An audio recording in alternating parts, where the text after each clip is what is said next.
First off, welcome to UVM Extension's Building Capacity webinar series.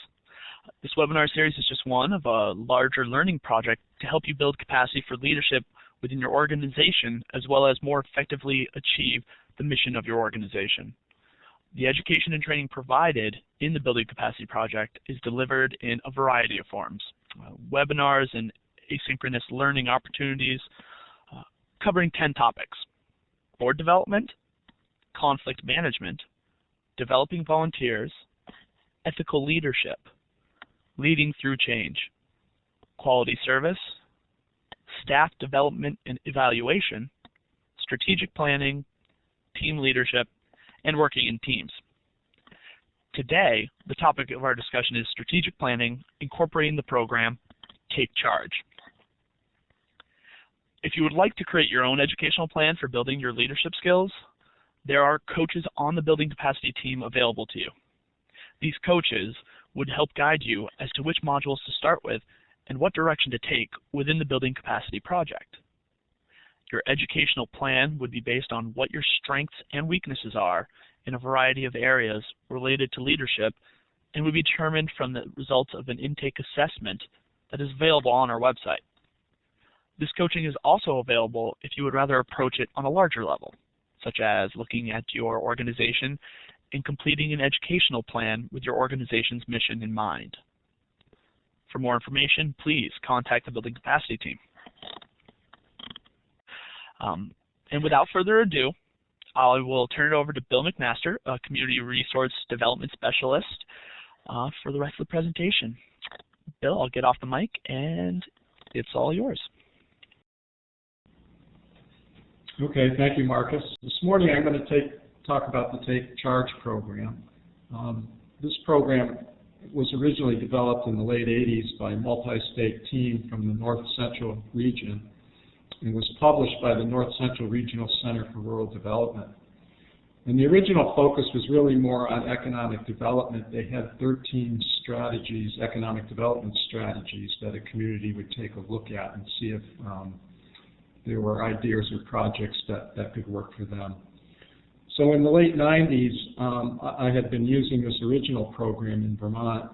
So in the late 90s, I developed a revised edition based more on community development, but was also inclusive of economic development. So if we could go on to the next slide. Just to give you a little overview of the program, it's really strategic visioning for community and economic development. As I said earlier, it is inclusive of the economic development piece. And it's really a tool for citizens or organizations to develop a collective vision and then some action plans to work towards that vision. It provides a structure for open discussion, and it encourages creative thinking followed by careful analyses. The original program, again, was a three-hour sessions. This modified process that I've gone to has become, and it's really, more for communities that are, already have maybe done some things, and I'll go over an agenda at the end here in terms of how that would look. But it's usually a 1 3-hour session that I've gone to at this point. We'll move on to the next slide, which is looking at creating a planning committee. So really the first part of this process is to get the community involved, not only in the workshops itself, but in the planning of those workshops. So I just have a question. I guess there's a couple of people on at this point, but who could you think of that you might involve in a planning committee to work, let's say in this case within a community, that could be useful to the process? Now, the planning committee really initiates the whole process and provides the leadership throughout. And some of the tasks involved are initiating. Should really be divided amongst all the members, with the leader acting in a facilitator role, as well as somebody from Extension or other organizations that can act as a facilitator resource person. So as we think about this, we'll look at both community of place, which can be a geographic area, and then a community of interest. So any ideas in terms of who you think might be useful on a planning committee? Say you're working with a town, who you might want to involve in that planning process. And if you just put those into your chat box, that would be fine.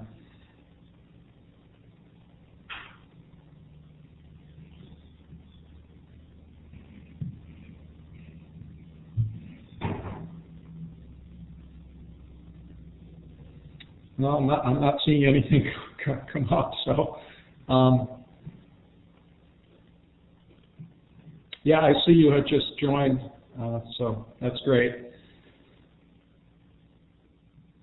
Well, I'll just move on to the next slide in terms of who might be involved in a community of place planning group.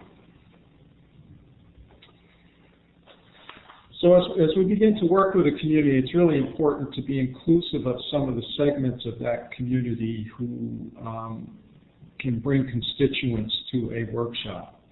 So these are just, here's a list of possible members of the community you may want to have on your planning committee. But again, one of the tasks of the planning committee is to really look at the issues that are going on in a community. So once you get some specific issues that the group wants to look at, that really helps guide, who might be on that planning committee. So these are just some ideas, just some general ideas in terms of who, from a community of place, would be part of that. Now, community of interest can be a less formal group of people who have a common interest, but we should still look at getting a broad section of community or participants who represent the various interests that come in contact with a particular community of interest. So say we were looking at youth loitering in the downtown. Who might we want to include in a planning committee for a community of interest? If you had that issue in your town, one of the organizations wanted to deal with a discussion around that. So here are some, groups that we might want to include, and you mentioned a number of these. And of course, the downtown businesses are often the ones who are affected with this loitering, whether it be youth or others in the community who may be loitering. I've come across that in many communities I work with. So it's again very important to be inclusive of who we would involve in that planning committee. Let's move on to the responsibilities of the planning committee, which is on the next slide. So these are really, and I'll go over these in more detail in terms of what the responsibilities of this group are. But the first one is they're going to define the issues in the community, and again, this is more community of place, but of course communities of interest would have something already in mind if they wanted to move forward with a particular issue. Oftentimes it's just strategic planning within the organization because they haven't done it in some time. The next thing we're going to look at is defining the boundaries of what we think is the community we want to talk about.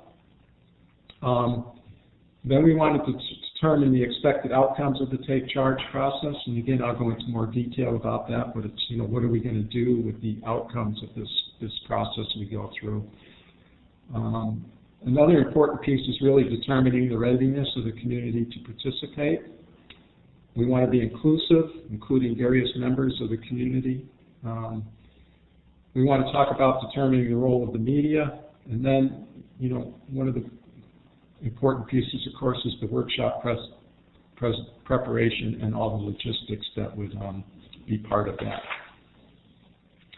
So why don't we move on to look at defining the issues.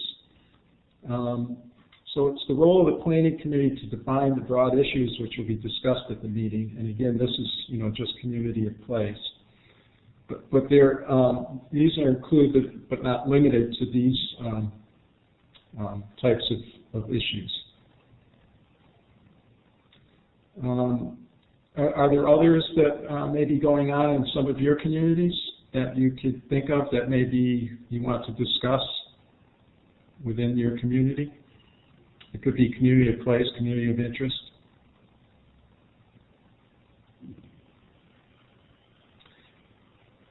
Okay, you know, again, oftentimes in the communities I'm working with, these are the types of issues that are coming up for me. Obviously, they can range from A to Z in terms of what some of those issues that you may want to really discuss within your community. That's good. I see infrastructure development.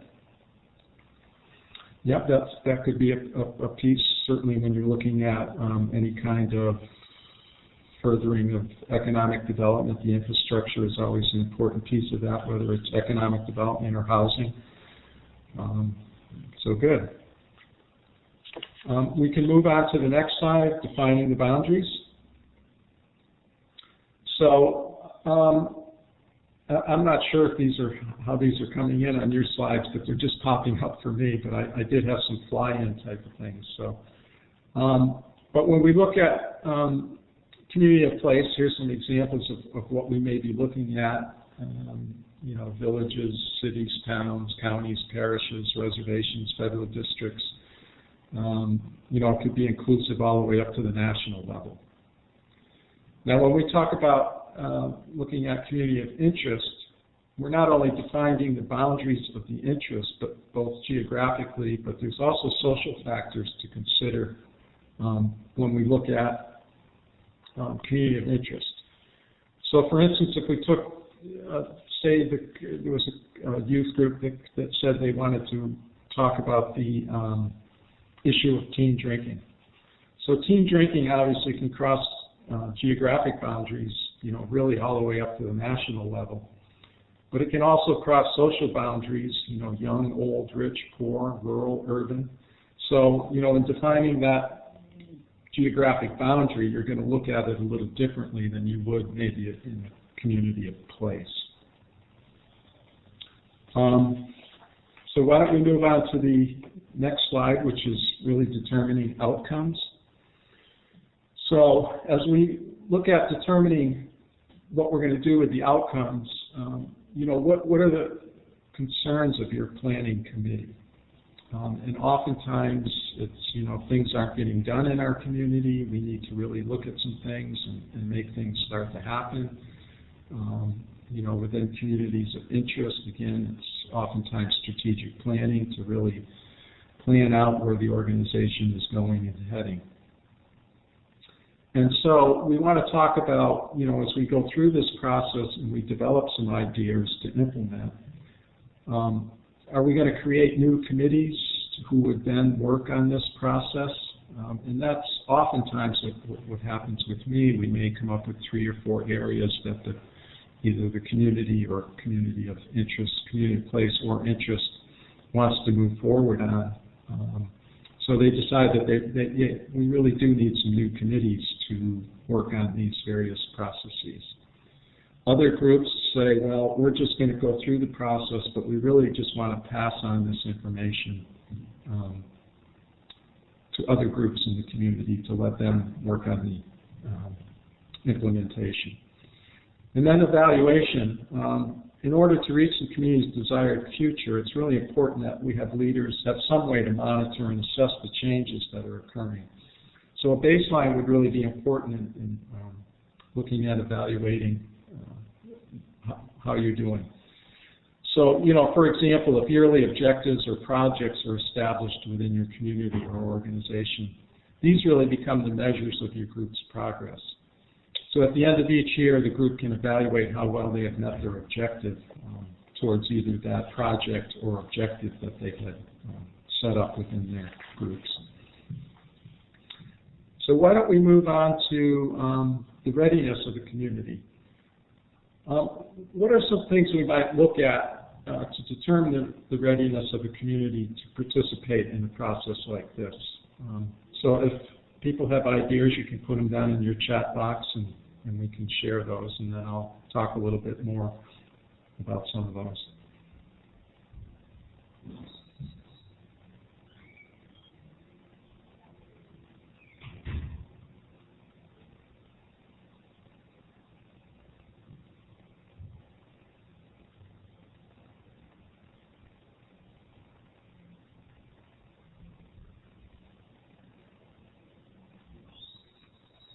Okay.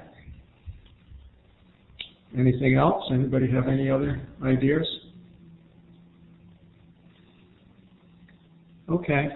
So let's talk about, and I don't know, Marcus, if these slides are working for you, but it's the whole slide's up in front of me. But the first one we're really looking at is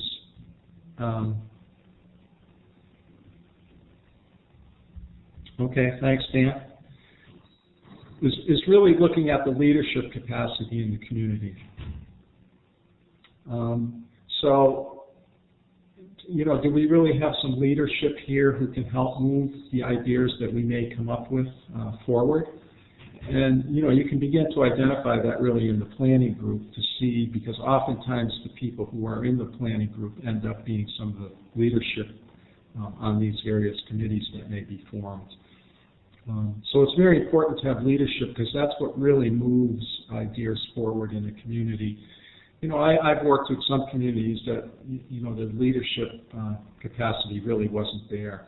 So we really had to take a look at, you know, we're not really ready for this program at this time, but maybe if we did some leadership programs within the community to help develop some of that capacity, might really be a first step before we move on to some of the bigger community economic development issues that the community may be facing.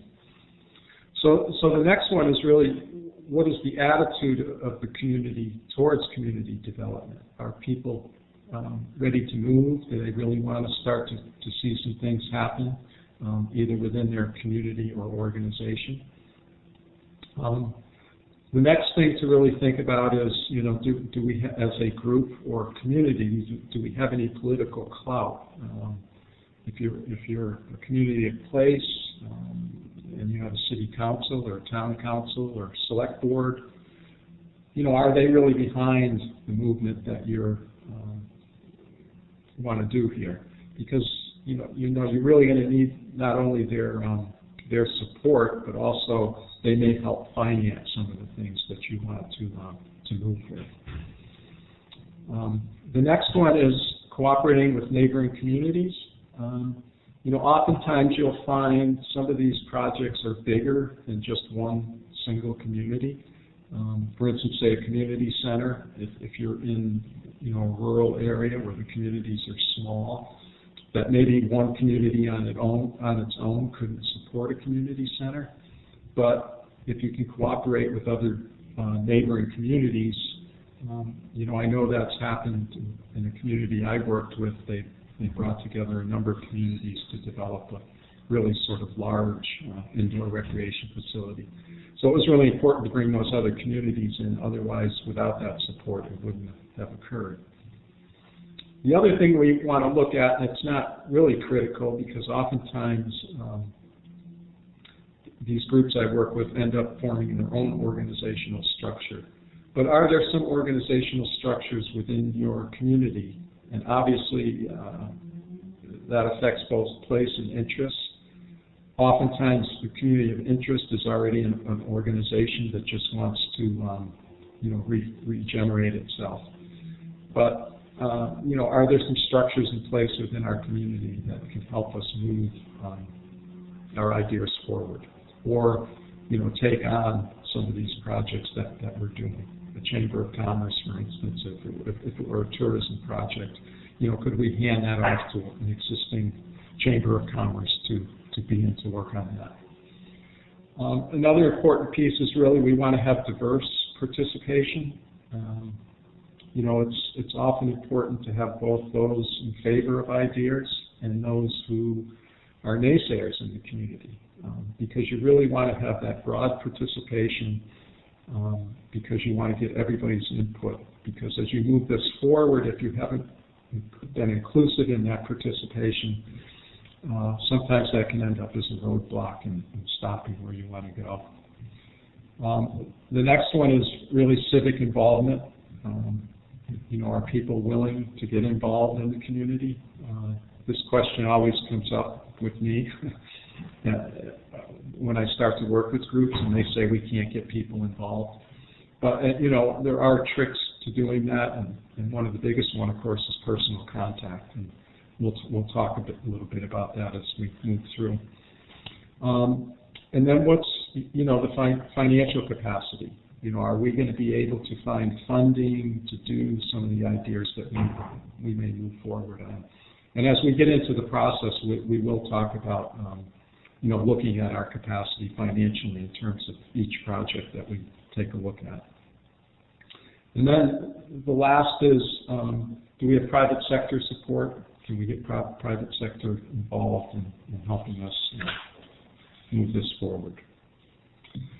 So let's move on to the next slide, which is inclusiveness of the community. Who do you think we might want to include from the community in this process, in the overall workshop that we would be conducting? So again, if people could put ideas into the chat box, we can share those. Okay, that's good. Citizen, parents? Any other ideas that folks have on that?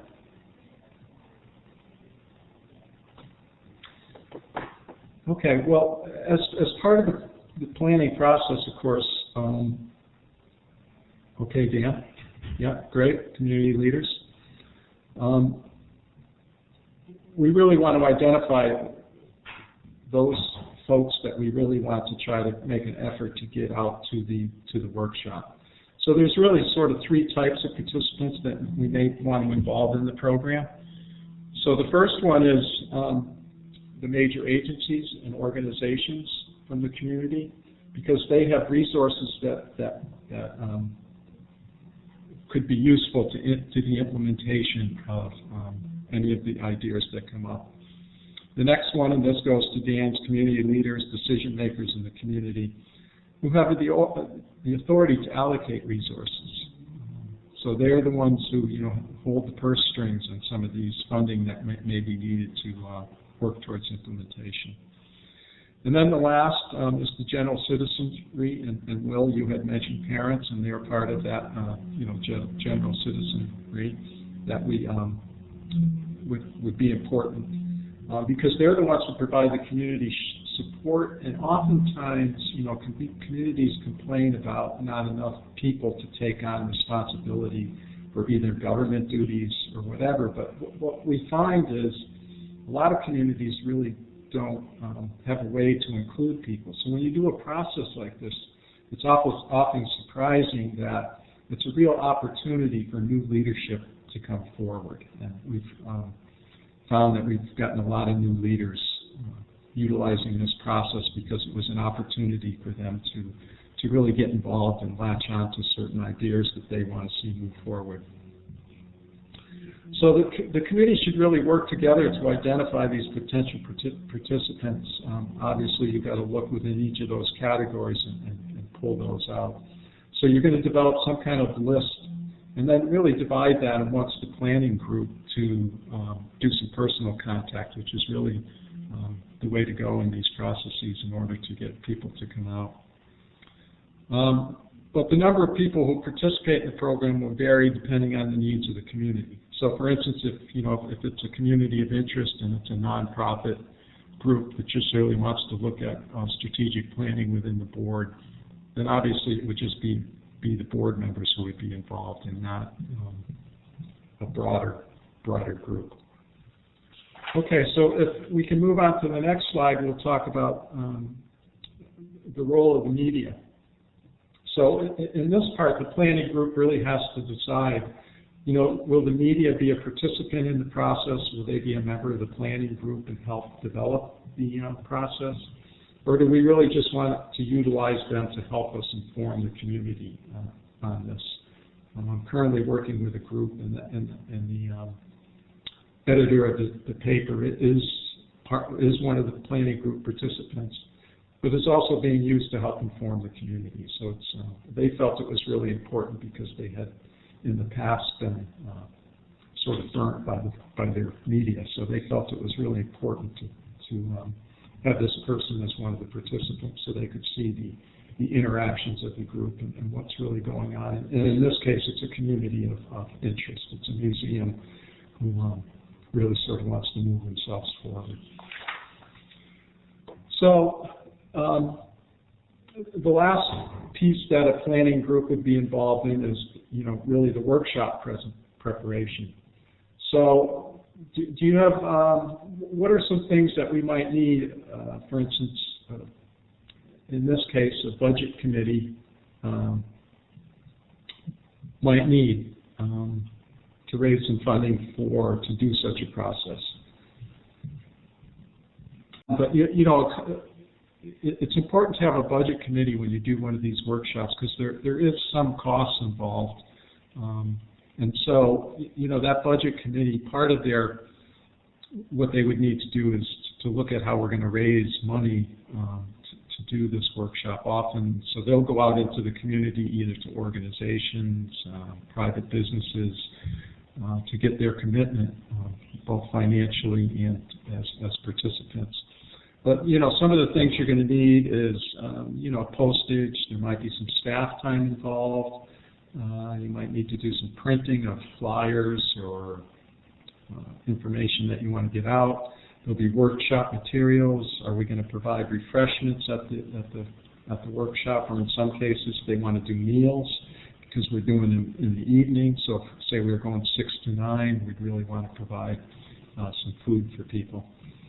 And then if you're going to do any reports, computer time, photographs, phone service, office supplies, if we're going to use a building to hold this workshop, oftentimes we may have to pay some things. The other thing is we really need a logistics committee. So obviously the logistics committee, one of the first things they have to do is identify a facility where we're going to hold these workshops. What might be some of the equipment needs, how's the room going to be set up, what's the parking look like, in terms of if we're looking at, 200 people coming to a meeting, we're going to have enough parking.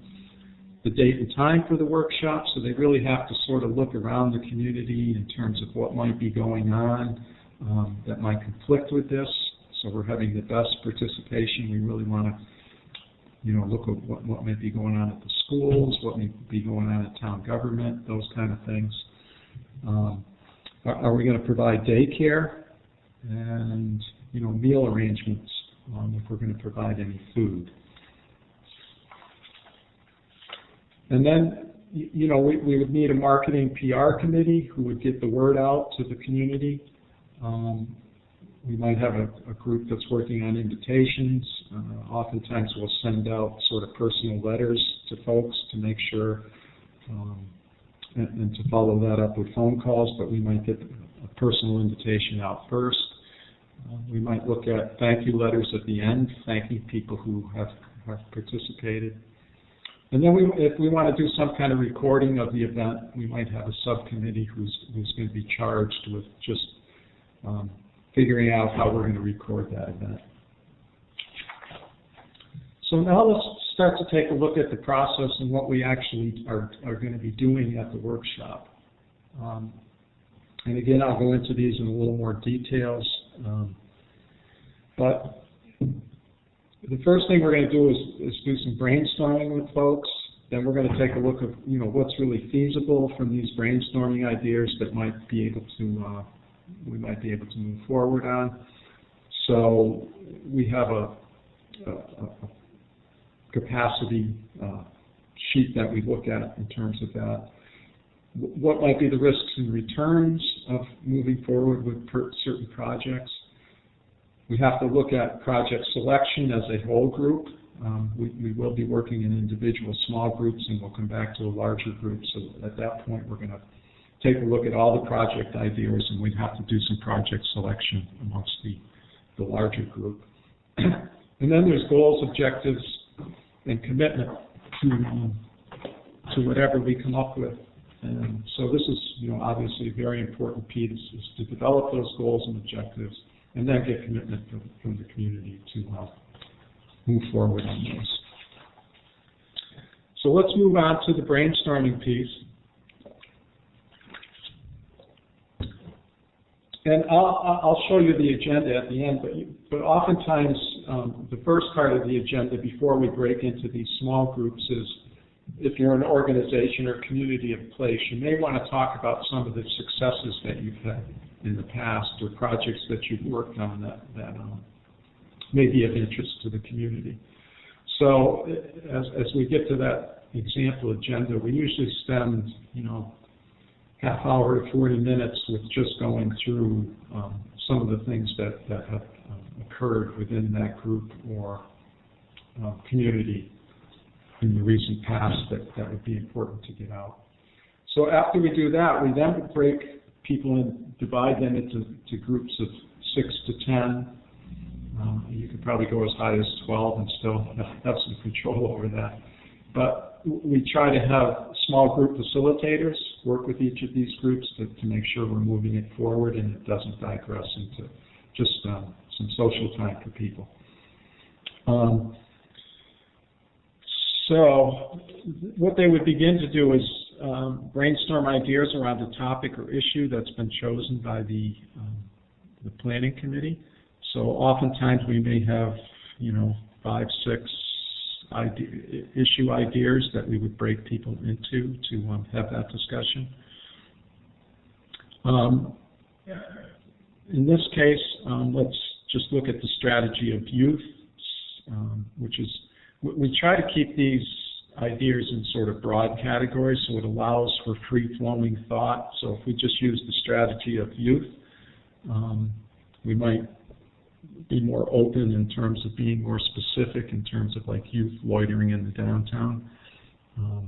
That obviously would probably come up if it were an issue, but just leaving it broad-based leaves it open to other discussions beyond just what might be some of the negatives. So in this case, the community is discussing youth. They brainstorm some ideas, and so they want to consolidate some of those ideas into what they think might be the most feasible. So in this case is build a community center, and B would be to develop programs for youth within that community. So as we go on to the next slide, we want to look at the capacity of the community or organization to complete the project. So we have, a workshop that looks at the capacity, and we rate that capacity from 1 being very high to 5 being very low. So the first thing we want to do is look at the human resource capacity to actually implement. Let's use the idea of building a community center. So what might we look at in terms of the human resource capacity within a community to move that idea forward? Okay, so that's good, because that's really the first thing we want to look at, is we want to look at the leadership in the community to move the idea forward. So we would then, rank that leadership. What are some of the attitudes towards community development? Do we have a good attitude within our group or community to move an idea forward? Is there any organizational structure that can help with that? What is our capacity and preparedness for moving forward? And then is there any way that we might look at cooperating with neighbors on this idea? So the next thing would be to look at then the capacity for financing the idea that we've come up with. So, we're looking at, again, in this case, at building a community center, which, could involve a substantial amount of funding to do that. So as we look at that, what might we look at in terms of our capacity to do that? One of the important things is, do we have the grant writing skills within our organization, within our community, who can help look for for grant sources that might help finance it. Is there any risk capital available in our community? And then is there capacity to finance public community development projects, say within a town government, that may have funding to be able to help do that? And then the last one is really capacity for infrastructure improvements. And I know, Dan, you had mentioned infrastructure before. And oftentimes, infrastructure improvements are what communities decide is at least a first step in order to move towards some of the more pressing economic development or community development needs. So that's an important piece. So why don't we move on next to looking at the social costs and risks of moving forward on an issue, say again this community center. So what might be some of the social risks of moving on this, and as well as the benefits in moving ahead with a community center idea? And again, if you could put any of your ideas in the chat box. And as we look at these, we look at what might happen if we move ahead and this idea fails. Okay, we have duplication with existing services. So, as we look at the social costs and risks of doing any project, obviously leaders are going to take this issue forward and try to implement it. So we could have a loss of leadership ability and social status on the part of a community leader if they were to take this project on and it wasn't successful. And then we may also have reduced community support for future community development efforts. So it could really set you back in terms of, the community said, well, we tried to do a project, it didn't work, there's no sense in trying again. The reputation of the community could be hurt because you may have put out a lot of press, really building this up. The press might have been at your workshop saying, oh, we're going to work towards building a community center, and then it never occurs. But, if it does happen, there's obviously benefits. So, you could have real pride in the community building the human capacity to do even more. So if you're successful with this project, the community, and what I've often seen is, communities are ready to take on, and in this case, it's a rather large project to begin with, and they may have started with smaller things to get to this point. But it really builds that enthusiasm to make them believe that they can move forward on even bigger projects. So the next thing we look at is really the economic costs and risks to a particular project. So as, again, a question back to you is what might be some of the economic costs and benefits of moving forward with this idea? So again, if you could put ideas in the chat box. Okay, that's good. Maintaining or sustaining over time. And that's a really big issue, particularly when you would have a community center. One of the projects I have worked with, they've been around for close to 10 years now, but they are, having some challenges in terms of maintaining that structure.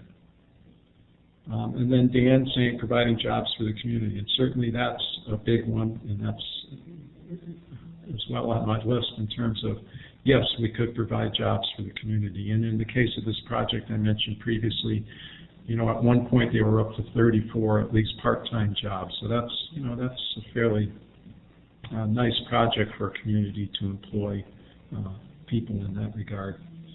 But you could also have a loss of investment. Obviously some of these projects cost quite a bit of money. Again, in this project I'm talking about, it was close to $5 million project. So you could lose that whole investment if it were to fail. And then the cost of all the infrastructure to develop that. But then again, Dan's idea of providing more jobs for the community is really, really important. So why don't we go on to project selection. After people look at both the risk-benefit and the capacity, they're going to be choosing some project ideas to move forward to the larger group. So at this point, we're going to come back to the larger group. Each of the group is going to present each of the small groups will present out the ideas that they've come up with. And in this particular group that we've been talking about, if it passed muster in terms of capacity and risk-benefit, they would move that idea to the larger group for even further discussion. So oftentimes, the next one is to consolidate ideas from all groups. Oftentimes you'll find that some of these ideas may overlap, and you can do some consolidation in terms of grouping them together. So if one group came up with the idea of programs for youth, it may be decided that the programs for youth could be run out of the community center, so we could then group those as one idea to move forward on. So the large group facilitator would be the person who would work with all the information that's presented and look at consensus from the large group in terms of consolidating some of those ideas. And oftentimes in that consolidation process, you come up with 2, 3, 4 ideas that the whole community wants to move forward on. So in a sense, you're done at that point in terms of the projects that the community or community of interest is ready to move forward on. But if you don't get to that consensus at that point, then we actually have people vote, because you may have 10 ideas up there that we really recommend to either groups or communities that you really only want to take on 3 or 4 project ideas at a time. Otherwise, you don't have enough participation or leadership to move them forward. So at that point, we take a vote, and in most cases, we just use the hot dots, and people take one and put it on the project they feel is most important to the community. So the next part is really, once we've developed these ideas, we really want to know who's going to work on them, because this is really the last say in terms of are these things going to move forward. So commitment is what really tells us, yeah, the community is ready to move forward on it, we've got people committed to it, and they're going to begin to work on it. So we then ask, we list the various projects and say, okay, who's going to work on each of these, and we have people sign up for that commitment. So once we know we have commitment and people to work on that, the next thing we want to do is really to look at developing a goal statement for them to work towards. So in a goal statement, we really want to look at what's going to occur in the next 3 to 5 years. So, again, a question back to you, what might be a goal statement for a community center looking out 3 to 5 years? And if any of you have ideas, again, we can put those into the chat box. Okay, so, we really want this to be pretty specific in terms of developing a goal statement. So in this case, it might say the community of whatever community it might be will have a community center with offerings for all ages by the year 2015. So that's really pretty specific. It gives people something to work towards. But of course, you have to be pretty certain that you're going to get there if you're going to, say 2015. But what I really find with people is when you do set these goal statements, that they really work very hard towards making sure they happen. So goal statements become really important in this whole process. So the next thing is we really want to look at, what are some of the objectives to meet this goal statement. So objectives are things we're going to do within the next year or less to start working towards this, again, in this case, the development of a community center. But one of the first things you might do is look at what other communities who have community centers, either go visit them, talk to some of the people who run those, figure out, how did they get there. You would then, what you might, after you might have visited some of these centers or talked to some of the leadership in those centers, you might start to develop your own plans in terms of what yours might look like, and then developing a budget to meet that plan. And then, of course, if you're going to build a community center, you're going to need to put it somewhere. So you're going to start to look at, possible sites for location of that. that particular center. So if we have enough time at the session, we move on to some committee work. But if we're not able to do that at this session, we do get people to commit. We have them set a date for their next meeting. So at their next meeting, we would move on to some of that committee work that would need to occur. So the first thing we want to do is really go back and look at the goals and objectives that were set at the big workshop to make sure everybody's really on the same page with that. And then we would, in clarification of the purpose of the committee, it really goes back to the goals and objectives that are clear to everybody. We would identify the members of that committee and get contact information. It's important to have some leadership of that committee, whether it's a chair or co-chairs or some other model that people want to use, but somebody's going to have to call the meetings, inform the other members, and those kind of things. And then really, you're going to have to start working towards developing a plan of action. So even the objectives aren't as specific as we may need at this point, because you really want to look at developing specific plans of action. So if we're going to do some research, who's going to do what, when are they going to do it, and when are they going to get that information back to us? The last piece that we try to do at the session is, how are we going to manage this effort over time? Because oftentimes you've got 3 or 4 groups who are going to be out there working on different projects. So how are we going to manage that and communicate with everybody? So we want to look at either forming an organization to manage the effort, or is there an organization that we're going to pass this on to, or in the case of community of interest, often the organization's already in place, and we've helped them to identify things to move forward on. Developing leadership, this is really a good way to help develop leadership on the ground. So again, we may be having some people who have never been involved in the community stepping up and getting involved and taking some leadership role. How are we going to identify and mobilize the resources that we might need, whether it's financial or even computer use, phone use, office space, those kind of things.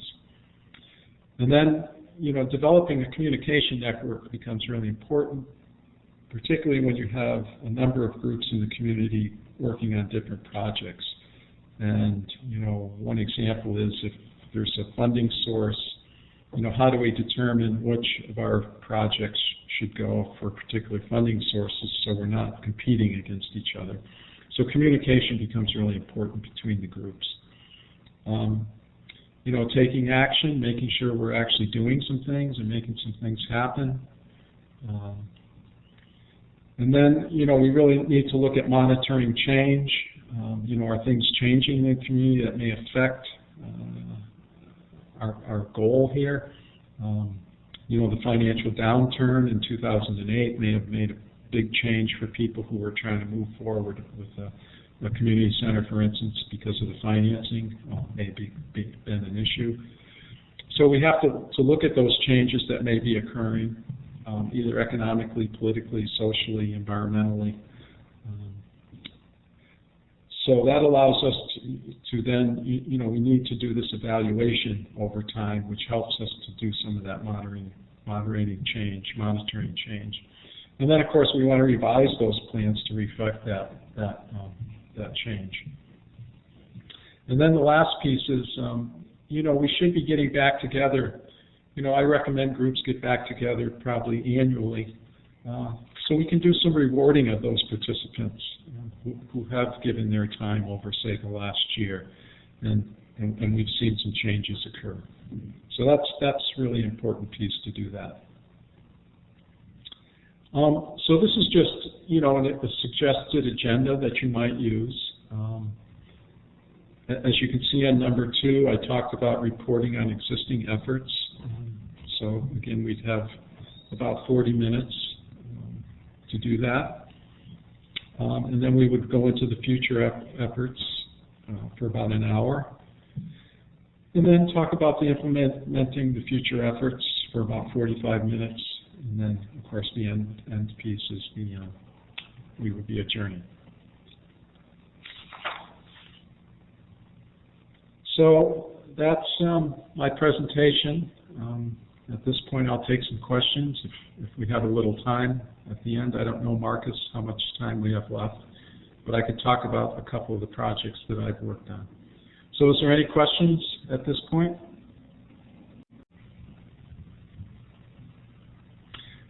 That's a good question. Dan has the question, is it good or bad for someone who has an invested interest to be on the Planning Commission committee, someone such as a developer or business owner? I found that people who, obviously you have to have some kind of vested interest in order to help move ideas forward. So I'd say it's a good idea. I've really had good results with people who have a vested interest in seeing something move forward, because they really put their energy into it. They're often very good at helping find the funds. You know, I can give an example of a community I worked with that wanted to develop a welcome center. It's a pretty small community. They're known for snowmobiling, but this person owns a hotel there. And he really saw the need for some kind of welcome center to welcome these folks who came in on the snowmobiles, because obviously he's giving, you know, a lot of rooms. He's also a developer. He owns a store in town. But, you know, he really took this issue on, and it's happened. You know, it took him 5 years. His biggest concern being a developer is, you know, he's able to look at a project idea, develop a plan fairly quickly, get financing and move on it, you know, quickly. But when it comes to these community development issues, it often moves a lot slower. And so that was his first question, you know, how come we can't move faster on this? But I have to give him a lot of credit. You know, he was willing to slow down. You have to get the community's participation. You know, if you're looking at a site to locate this at, you really have to bounce it off of everybody to make sure it's the right site. But just to get back to your question, Dan, it really worked out well, particularly in this community, to have a person who had a vested interest to make it happen, and it's occurred. Okay, we have another question here. I work with community service providers who just want to network with each other. How to move these groups to a more formal organization? You know, again, going through this process, that may be one of the ideas that comes up, that, again, we're going to look at the capacity and the risk benefits of moving towards a formal organization. But I would say if that's one of the issues that this is going to come up, we're going to weigh it and then see if it's something that's really feasible to move forward with. Any other questions?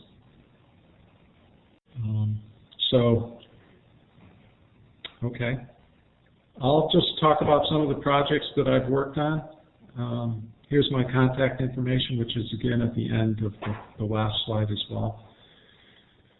But this is a community in Vermont, Newport, Vermont. You know, they come up with the idea of doing downtown revitalization. So one of the first things they came up with, and I often recommend, is, you know, you start out small, you get some successes, you can move on to some of the larger things.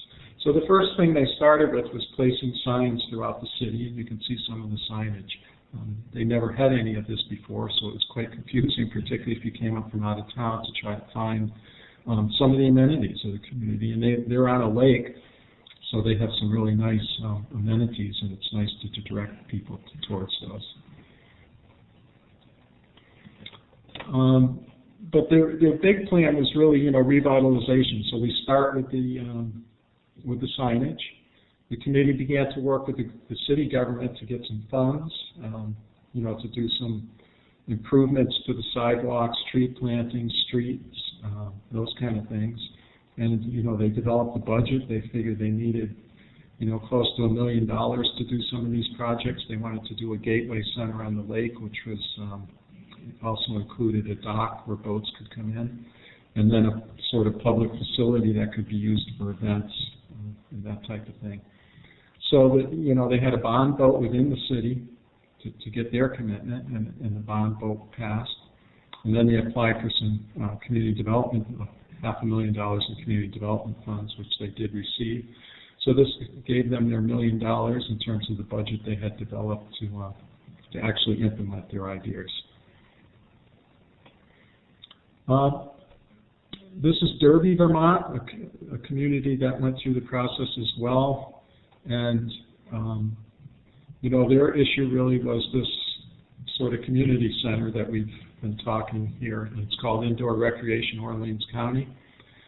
So they, you know, they first began to work on, you know, let's develop a mission and a concept for what we want with this particular idea that we had. So once they did that, it became a fairly expensive project. They had some really big ideas. And when it was all said and done, it took them 12 years to actually make this project come forward. But you can see where the funding came from. You know, most of it came from private gifts and grants. They had to do some financing. They got some federal money, and then the state got involved and gave them a $70,000 award. But again, it was a fairly expensive project. You know, it looks like it's probably over a $5 million project, but they, you know, they stuck together. They worked towards it, and they had cooperation from other communities to help. So this is just sort of what's going on there now. They have, you know, they've developed 3 basketball courts. They have inline hockey. They have soccer, lacrosse, or field hockey, tennis and volleyball as well. They built a big swimming pool, so they have the instructions in life-saving instructions going on. They have competitive swimming going there, and they have a therapeutic pool that they're working with the hospital to bring some of the patients who need some of that therapy in a pool setting. They developed a whole computer lab, and so this is you know, really nice for some of the young people to get involved in having a computer lab. They have education programs.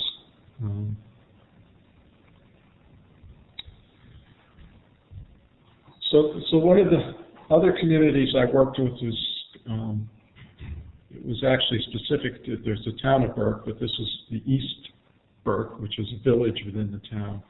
And the reason they asked me to come in was they're home to Burke Mountain Ski Area, and at the particular time I worked with them, the ski area had closed. So they were looking at, you know, diversifying their economic base because they had really become dependent on the mountain and that winter source of income.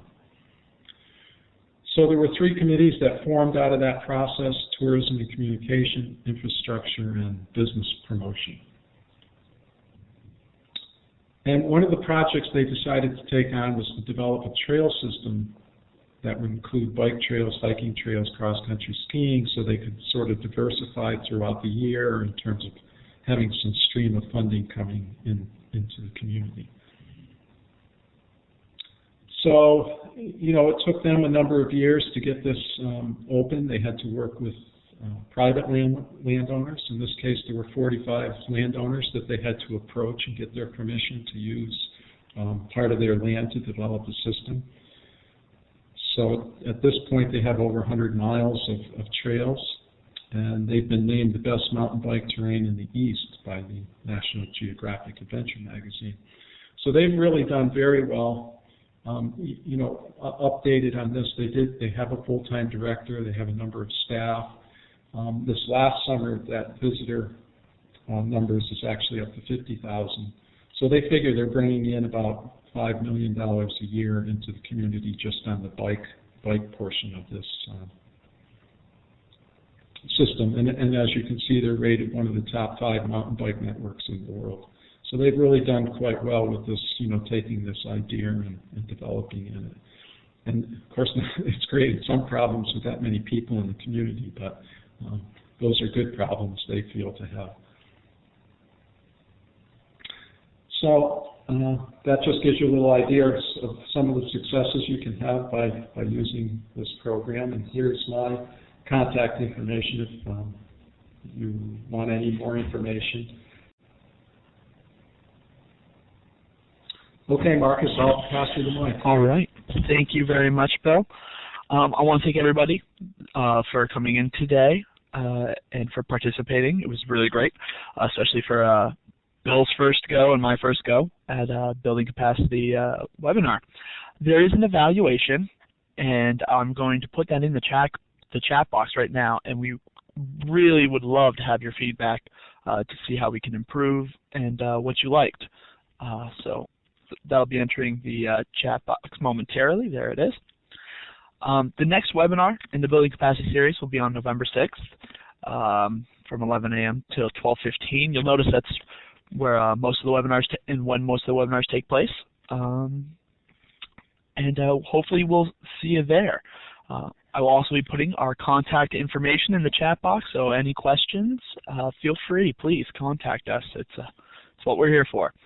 I want to thank Bill one more time, and have a wonderful day.